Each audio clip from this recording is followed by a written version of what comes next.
yun, nagkakasama ko na rin kasi busy rin ako. Busy ka rin naman, nag-school ka, busy ka sa mga tinutulungan mo, tapos ako nag-aaral.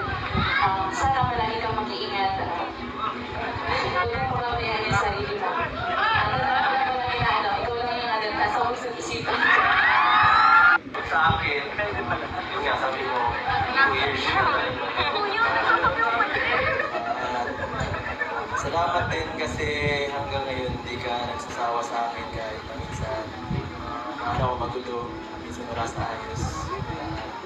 Thank you lang, nandiyan ka pa din. Minsan, alam mo napapayo ka na pero pero tinitiis mo ang galing.